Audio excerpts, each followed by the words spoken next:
Salut tout le monde, c'est Pat de la chaîne Feed Your Brain. J'espère que vous allez bien. Aujourd'hui, nous avons un nouvel épisode dans cette grande série de vidéos qui raconte la saga extraordinaire de l'Amérique du Nord française.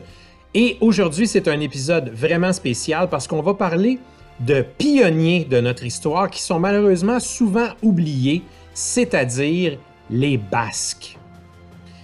Les premiers pêcheurs qui vinrent s'aventurer dans nos eaux au début du 16e siècle étaient d'origines diverses, bretons, normands et portugais, entre autres. Ils venaient y pêcher la morue, qui était très abondante. Mais un autre peuple d'infatigables pêcheurs se spécialisa plutôt dans la chasse à la baleine. Ce sont les Basques.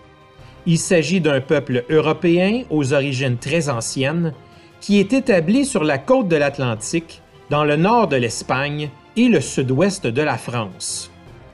Grands pêcheurs depuis des millénaires, au 6e siècle, ils devinrent maîtres de la chasse à la baleine. Aux alentours de l'an 1500, ils commencèrent à venir pêcher sur les côtes de l'Amérique et dans le fleuve Saint-Laurent. Au départ, ce sont probablement les bancs de morues qui attirèrent les Basques dans nos eaux, mais ils réalisèrent rapidement que la chasse à la baleine y serait très fructueuse. Évidemment, de nos jours, la chasse à la baleine, c'est plus vraiment une activité économique importante. De plus, on peut également souligner que c'est assez moralement discutable, mais il faut se replonger dans l'époque. À ce moment-là, la chasse à la baleine, c'est une industrie non seulement importante, mais vraiment pratiquement essentielle pour l'Europe. En effet, à l'époque, la baleine était en grande demande en Europe. Sa viande et son lard étaient des produits très recherchés. La viande de baleine salée était consommée pendant le temps du carême. En effet, les autorités religieuses ne l'interdisaient pas, puisque tout le monde croyait alors que c'était une espèce de poisson. Mais c'est surtout l'huile de baleine qui était exportée en Europe. Elle était nécessaire pour alimenter les lampes à l'huile, objet utilitaire absolument essentiel à cette époque. Cet appareil fournissait une lumière à la fois plus brillante et moins chancelante que la chandelle. On obtenait l'huile qui l'alimentait en faisant fondre le gras de baleine.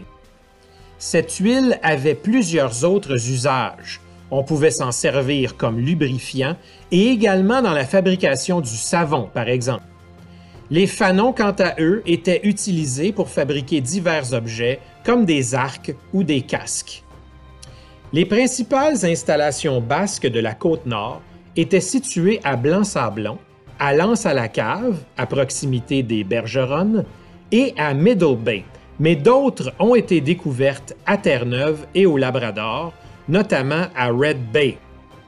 Les recherches ont permis d'estimer qu'entre 1575 et 1750 marins basques ont occupé divers emplacements au Québec pour y pratiquer la pêche, la chasse aux mammifères marins et la traite des fourrures. L'établissement basque le plus à l'ouest a été identifié à Chaffault-aux-Basques, à proximité de l'embouchure de la rivière Saguenay. Les pêcheurs basques construisirent parfois des tours de guet, les atalayas, qui leur permettaient d'apercevoir le passage des baleines. À bord de petites baleinières appelées chaloupas, l'équipage constitué d'un timonier, de 4 ou 5 rameurs et d'un harponneur se lançait alors à la poursuite des énormes mammifères marins. Une fois harponnée, la baleine plongeait en profondeur, mais demeurait attachée au bateau par la corde fixée au harpon. Lorsqu'elle était suffisamment affaiblie, elle remontait à la surface pour respirer et c'est à ce moment que les chasseurs l'achevaient avec une lance. Sur les berges, de grands fourneaux de pierre furent construits sur lesquels on faisait fondre le gras de baleine dans des chaudrons en cuivre. Les traces de certains de ces fourneaux ont été retrouvées à l'île aux Basques, située en face de Trois-Pistoles, à L'Anse-à-la-Cave et dans l'archipel de Mingan. Ils étaient recouverts de toits en tuiles pour les protéger des intempéries. L'huile était ensuite entreposée dans des tonneaux et ramenée en Europe. Maintenant, je devine que vous n'êtes jamais allé à la chasse à la baleine, c'est certainement pas mon cas non plus, alors vous ignorez qu'il s'agissait d'une activité qui était vraiment pas banale. En fait, elle était extrêmement dangereuse. En effet, la chasse à la baleine était une activité très périlleuse et les accidents étaient fréquents. Il arrivait par exemple que la baleine renverse le bateau ou qu'elle l'entraîne carrément sous l'eau avec elle. Dans de tels cas, même les meilleurs nageurs ne pouvaient survivre longtemps dans les eaux glaciales de l'Atlantique Nord. Les fours de fonte étaient également dangereux. Les archéologues ont retrouvé de nombreux fragments de chaudrons de cuivre qui montrent que ces derniers explosaient parfois, le gras bouillant causant alors de graves brûlures. L'arrivée rapide des glaces à la fin de l'automne représentait un autre danger. Le scorbut guettait les hommes qui passaient l'hiver ici. Un témoignage très fiable nous signale la présence des pêcheurs basques au début du 16e siècle. En effet, lors de son premier voyage en 1534, Jacques Cartier rencontra plusieurs pêcheurs basques dans le détroit de Belle-Île entre Terre-Neuve et le Québec. La chasse à la baleine dans ce détroit prit rapidement de l'ampleur à cette époque. On estime que dans les années 1560, des milliers d'hommes traversaient l'Atlantique pour participer à cette chasse saisonnière. Mais dès 1620, cette activité jadis florissante n'était plus qu'un souvenir. Plusieurs hypothèses tentent d'expliquer cette fin abrupte. Fut-elle causée par la chute du prix de l'huile de baleine? Les conflits maritimes entre l'Espagne et l'Angleterre jouèrent-ils un rôle? La chasse a-t-elle causé un important déclin des populations de baleines? Peut-être ces hommes ont-ils préféré se tourner vers le commerce des fourrures, qui était une activité moins exigeante et moins dangereuse? Ou peut-être s'agit-il d'une combinaison de facteurs? Quoi qu'il en soit, les Basques n'abandonnèrent pas la région pour autant. Au 16e siècle, ils participèrent à une intensive chasse aux morses qui causa la disparition complète de l'espèce dans le golfe du Saint-Laurent. Vers 1600, ils se mirent à chasser le beluga. C'est à cette époque qu'ils établirent des stations baleinières à l'île aux Basques en face de Trois-Pistoles. On estime que ce site fut fréquenté pendant une cinquantaine d'années. Ils établirent également des stations littorales à Chaffaut-aux-Basques et à Sept-Îles. La station baleinière de l'archipel de Mingan est moins ancienne et date de la seconde moitié du 17e siècle. Les Basques chassèrent aussi le phoque aux îles de la Madeleine dans les années 1660.